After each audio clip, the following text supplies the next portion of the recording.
Good evening and welcome to our annual retrospective in which the year's crucial and international political crises are pushed to one side in favour of the grimy tabloid sex scandals. In the news this week, following the ordination of women priests, fears are expressed that the church may have opened its doors too wide this time. At the end of a disastrous year, Fergie tears up her wedding dress in a fit of rage. And in the light of the club's appalling drink-drive record, Arsenal strikers arrive for a disciplinary hearing. Apologies to those of you who may have tuned in to see Alan Corran and Clive Anderson. Alan Corran has sadly been called abroad on urgent family business, and Clive Anderson is busy washing his hair. Both of them. Well, what can one say about Ian's guest tonight that isn't libellous? The man who's done for celibacy what Bill Wyman hasn't, Stephen Fry.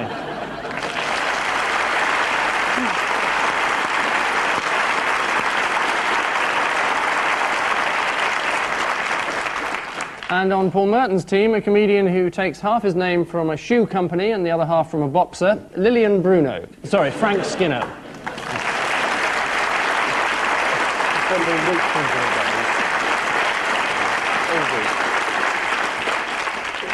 So, knickers away, round one. Two combinations of news footage from this year's news. Can you possibly identify the stories? Ian and Stephen, what's in a phone call? I don't know. It's the sort of thing that tabloids spend their time writing about. I don't read it. I have no idea. Right. I know we have a royal family, but I never read any more about it. It's something to do with them. Have they had another child? No, it's What? it's the Gold Blend couple, isn't it? Oh, is it something about Andrew Morton being called an anus horribilis or something? Is it? Yeah, this is part of the conspiracy by John Major to cover up his incompetence. Whenever he's doing something particularly useless, they announce that the royal couple are to separate. They're not. They are. Oh, why? Do you like Angus's tie? Very brown, isn't it? Yes. I knew it was a mistake. It's the squidgy conversation, although if Diana's squidgy, goodness knows what Fergie is. Voice experts were split over the tape, although American experts were satisfied it was Diana's voice. They probably said, that's English all right, it sounds just like Dick Van Dyke in Mary Poppins. Paul and Frank, name the day. This is Black Wednesday, presumably. This is Norman Lamont. Oh, that's the Freshers off licence manager being disciplined. Or the Noel Edmonds show has been brought back to BBC. Yes, it is that terrible Wednesday engraved on the minds of everyone in the city, the 8th of May 1942, the day Norman Lamont was born. At the time, a Downing Street source said, "We do not use words like crisis." Yes, they don't use words like sorry, mistake, or we made, either. Ian and Stephen, out with the old, in with the slightly older. I think there was an election earlier this year, and... Nothing gets past you, does no. it?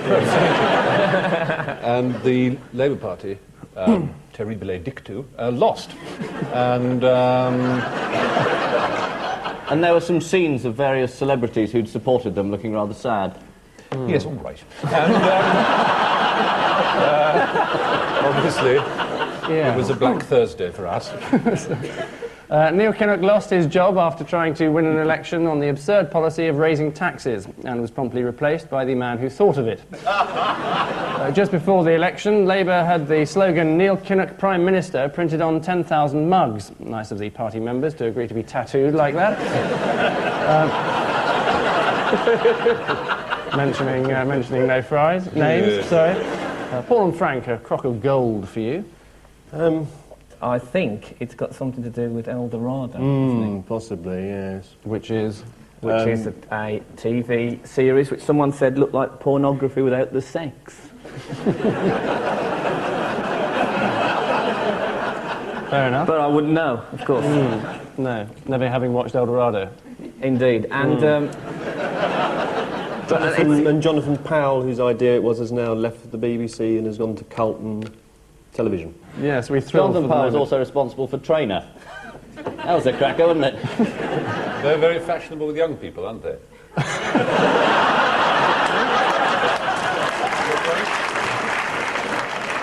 We've got a lot of explaining to do after the show.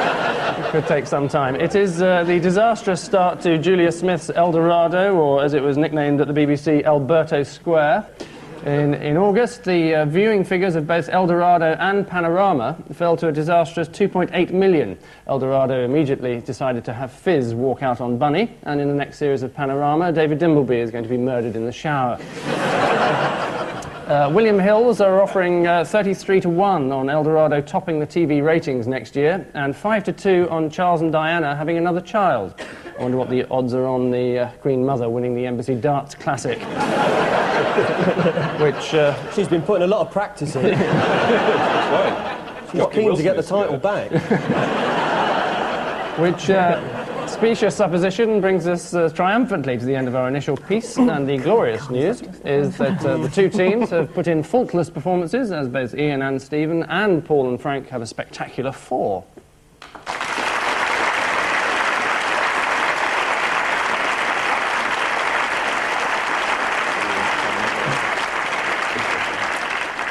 Round 2 is now briefly shelved as our seasonal caption competition takes centre stage for a quick airing. Ian and Stephen, here's yours. Paul and Frank can have this. So let's reinstate round 2 as our primary concern as we embark on a grubby return to the year's more sordid exposés. Paul, your classic banner headline, toe job to no job. Isn't this a reference to the villain in Goldfinger? The big guy? Wasn't he called Blow... No, I don't... Is this David Mellor? David Mellor was in Goldfinger. He was one of the gadgets. Was he that lathe that... Oh, don't be ridiculous. Lathe? That was a bloody laser destroyer. It wasn't a lathe. Yeah. They were going to make him a set of keys, you know. Yeah.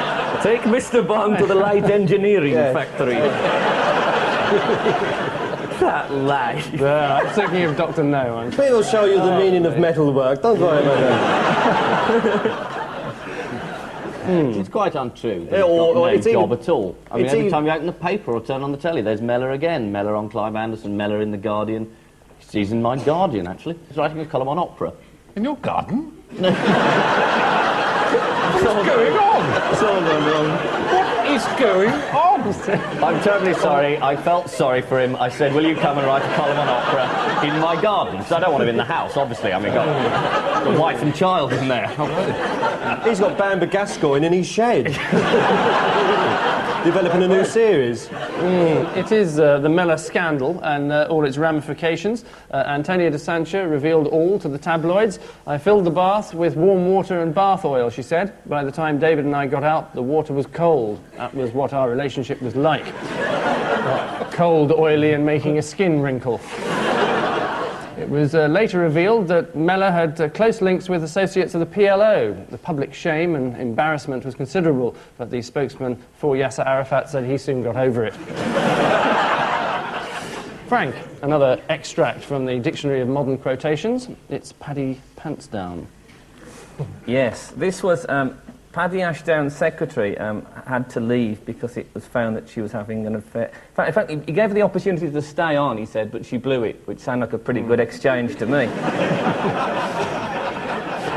His solicitor's office was raided, you know, in one of those coincidences that happen when burglars go in, get into the safe and find the only document about the private life of the leader of the Liberal Democratic Party. You're turning into a bit of an old cynic, aren't you? You are. You could be right.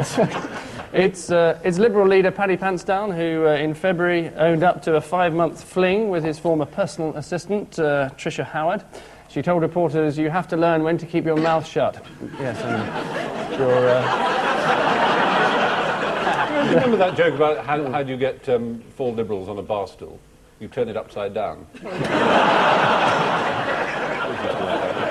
Sorry, anyway. No, I didn't. How's it go? I can't remember. I'm hopeless at jokes. You carry on. Stephen, the tale of an amicable split for you. Mia said she would gouge out my eyes. Good Lord, how did you get hold of this one? This was bizarre. This was about a year ago, I think. I was in New York and I was giving a dinner party for Mia Farrow and her husband, who's a film actor, Woody Allen.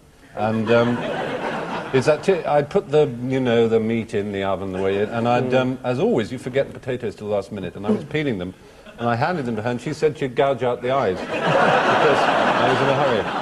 But no, there was something about them splitting up. Had you back to dinner? No, not at all. Oh, damn. No, I think it's because I went to bed with all their children. I was wearing... They didn't seem to like that. I was wearing glasses and kneeling, and I think she might have thought that it was Woody. That's what I told her. She might have just thought that I was Woody.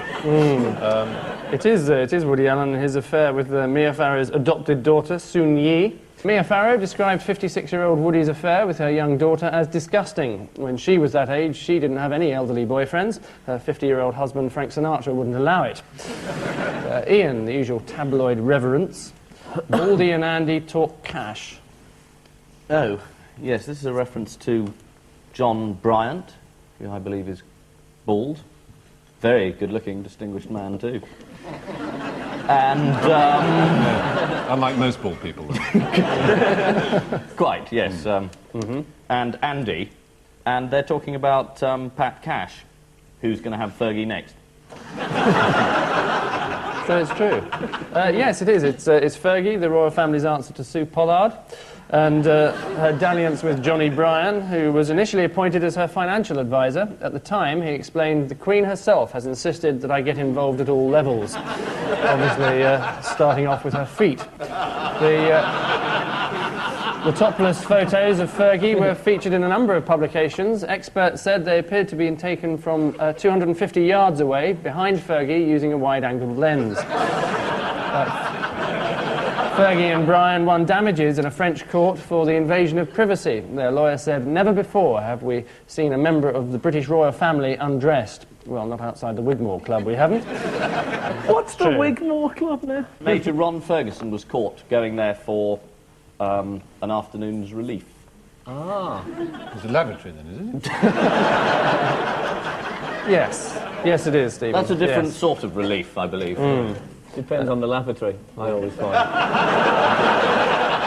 If I could just move swiftly on, which coital deviance brings us panting to the end of this faithless round. And the story so far is that both teams are accumulating nicely, currently sharing as they do a fulsome 8.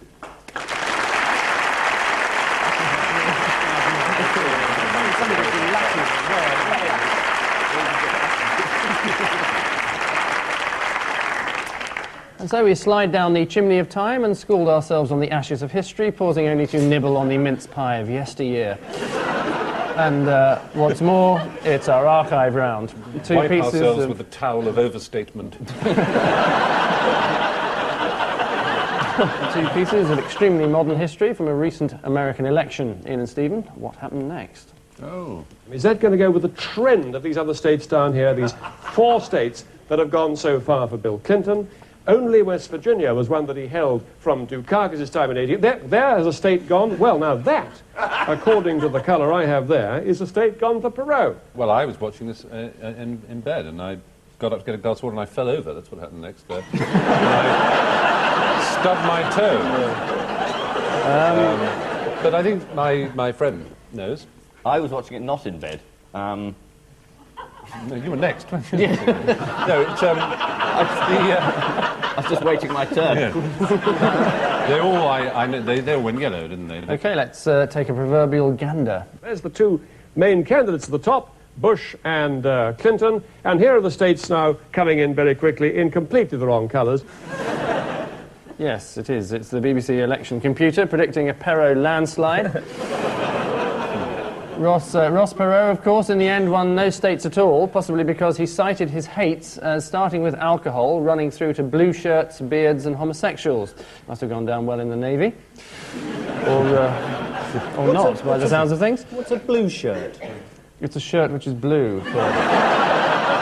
Unlike a suit that is brown. Very, very dissimilar to that. What's Yeah. a homosexual? About 10 bob a week, I think, isn't it? It's a long time since you've been out in James Park. Goodness me. You're a bit No, I get lucky. block bookings. Phew. Paul and Frank, we move on now to pastures identical. What happened after this? And thank you for that Ocala welcome. And let me tell you, coming from the great Hoosier state of Indiana, where basketball is king. Is this when he said that one in the hand is worth two in Mrs. Bush?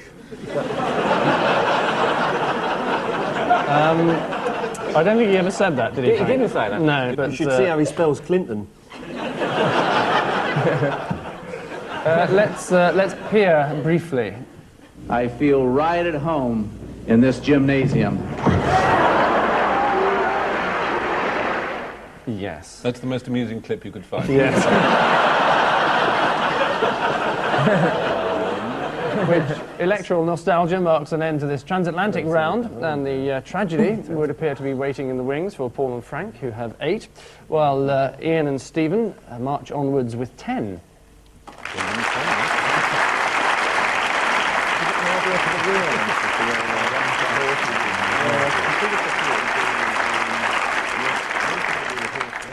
And so, stand aside now as we make way for our Yuletide Odd One Out round. 4 sane and sober public figures. Which one is the Brian Clough?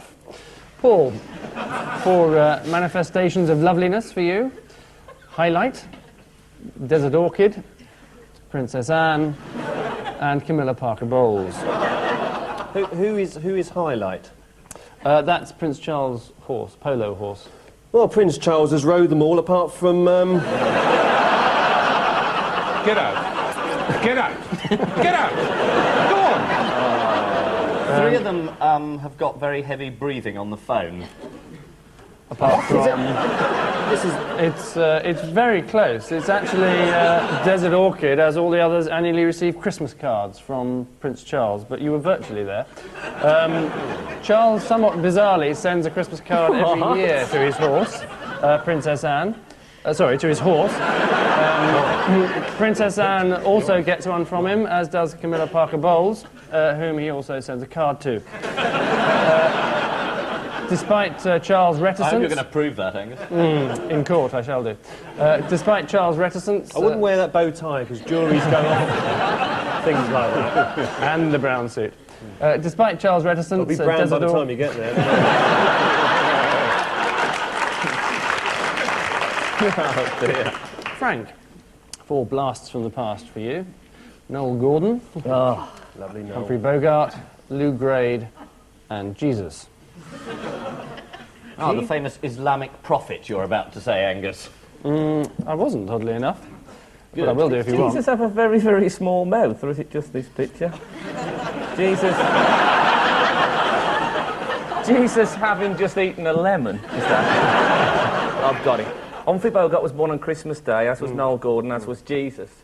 But Lou Grade probably wasn't. Lou Grade's the second dog that he and his wife ever had was called Mortimer. That's right, yeah. That's right. And Humphrey Bogart. His aunt was called Mortimer. Yes. Right. One of the disciples was called Noel Mortimer. Gordon played- He didn't turn up much, though. So. That's right. Mortimer the Absent, I think it was. I remember now. He's in the Apocrypha, though. I'm Mortimer. going to have to drag you back to Frank's answer, which was almost entirely right. I'll give you one. The reason was right, the person was wrong. It's actually Jesus, because all the others were born on Christmas Day. Scholars estimate the actual birth date of Christ as January the 6th. Who are these scholars? And I dispute the fact that he was born on January the 6th. Because to be honest, they're in the minority.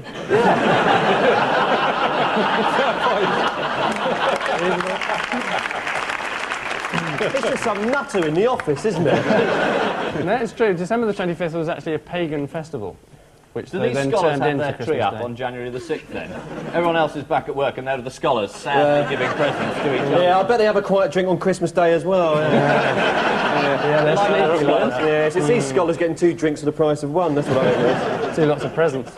Noel Gordon was so named because she was born on Christmas Day. Good job she wasn't born on 31st of May, or she'd have been called Spring Bank.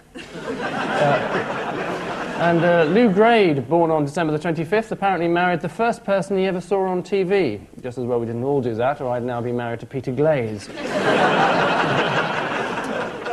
Instead of Eric Sykes. A man who made a living out of going and then he died. In fact. Oh, that's rather tragic. Never mind. Worked on for another 2 years, though. Some say it was an improvement. Yes, I think it was. Stephen, another descending scale of gorgeousness for you. Jesus again, gets a lot of publicity around this time of year. Menachem Begin, an olive tree, and for the last time, Robert Maxwell. They've all got songs, like Jesus Wants Me for a Sunbeam. Menachem Begin wants me for a terrorist. Begin the Begin, I was thinking. It's like that old joke, is it about, why did Popeye hit Jesus or something because he was going to Mount Olive? Is that the one? Something about Mount Olive and very close, dying on Mount Olive or being it's buried. about being buried on the Mount Maxwell of Olives. was buried on the Mount of Olives. But isn't that wood floats and that Jesus walked on water and that Robert Maxwell did neither? Of course, the fact that one of them's a tree, we all seem to have overlooked. Oh! That's it! It was right there on my nose. Thank God you're here, Frank. No, well, I will give it to Ian and Stephen. The answer is Jesus again, as he's the only one not to be interred. The only one who's just eaten a lemon. Not to be interred in the holy burial ground of the Mount of Olives. Maxwell was buried at the top of the Mount of Olives in order to make his journey to heaven shorter. Little did he know he was actually making his journey slightly longer. And finally, Ian, for friendly faces for you.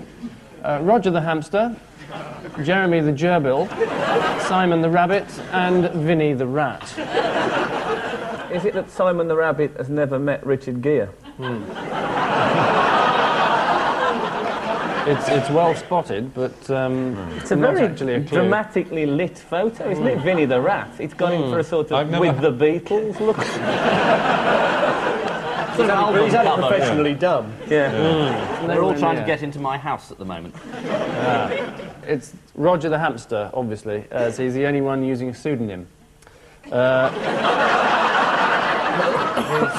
the hamster is a sport, isn't it? Rather than...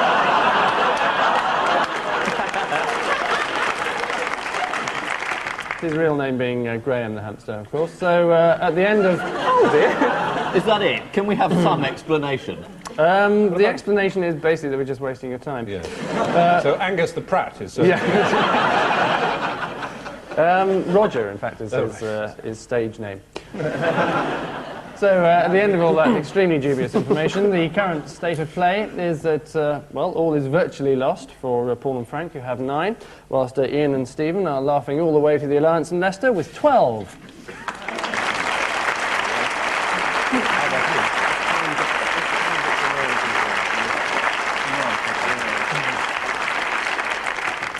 So, with everything to play for, except any form of reward, we enter our final missing words round, 2 potentially amusing sets of half-formed headlines. What is their completed state?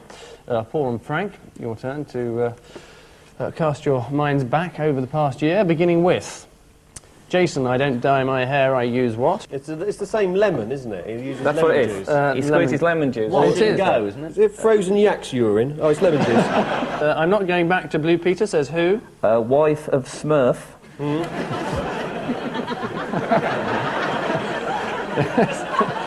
It takes a while, but it's Is it worth John it in the Noakes? end. Yes, Noakes is the right answer. Next, Ike, my lover isn't pregnant, she's what? Very fat. My lover isn't pregnant, further she's and not further. very fussy. Is it that one?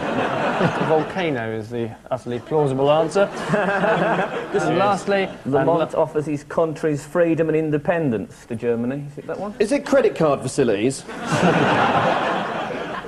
Apologies? I'll give you 1 for apologies, Paul, because regrets is in fact the answer. So it's Ian and Stephen to stand by for yours. Madonna in what at Tesco? Pick and mix. Shelf next to other Pop-Tarts.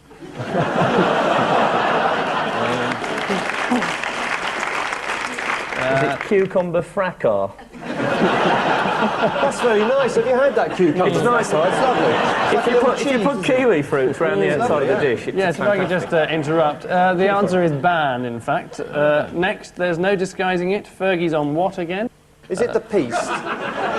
Holiday? Yes, very good. On well Holmes is the right answer. Oh, we nailed it. Next, Mellor in what for 5 years? Is it brown suit? No, cold is in fact the answer. And finally, pressure mounts on Major to change what? Full stop. Full stop. Pressure mounts on Major to change. Tact, To change policy? the way he washes his face forever. Is equally untrue. To change fibre. No, I think Paul said policy a while ago. Economic policy is the right answer. Which majestic end to an otherwise enjoyable series means that, sad to say, this week's roasted turkeys are Ian and Stephen with 12, and this week's Christmas crackers are Paul and Frank with 18.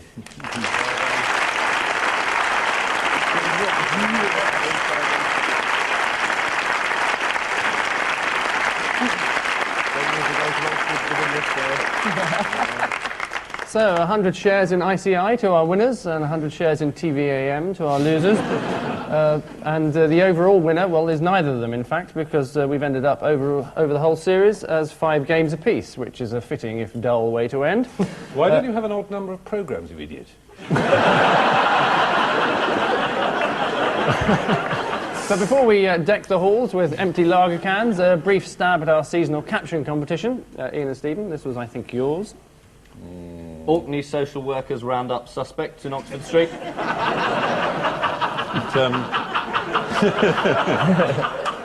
EC Santa Mountain. Paul and Frank. I thought you were a made-up fictional character, says Father Christmas tonight. I suppose a Santa sandwich is out of the question.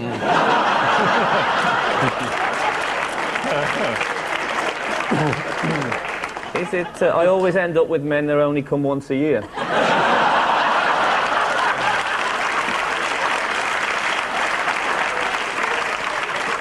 And when they do, it's down the chimney. But they do fill your stockings. On which festive note, we say thank you to our guests, Ian Hislop and Stephen Fry, Paul Merton and Frank Skinner. And so, until the summer, I leave you with the news that at last the proceeds of Geoffrey Archer's £53 million Kurd aid appeal have arrived in Kurdistan. George Best admits that the days when the world's most beautiful women flock to his side are drawing to a close. And finally, Prince Charles gets to grips with life as a single man.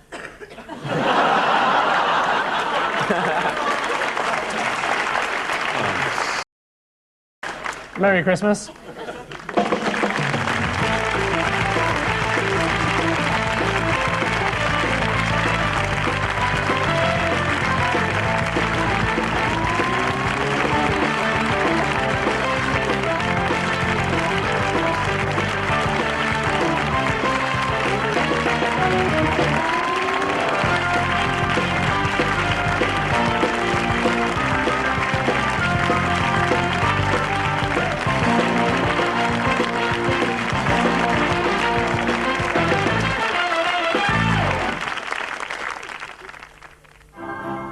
For the same price as a day's BBC, you can buy a fairy light for your Christmas tree. The BBC, the best value television and radio there is.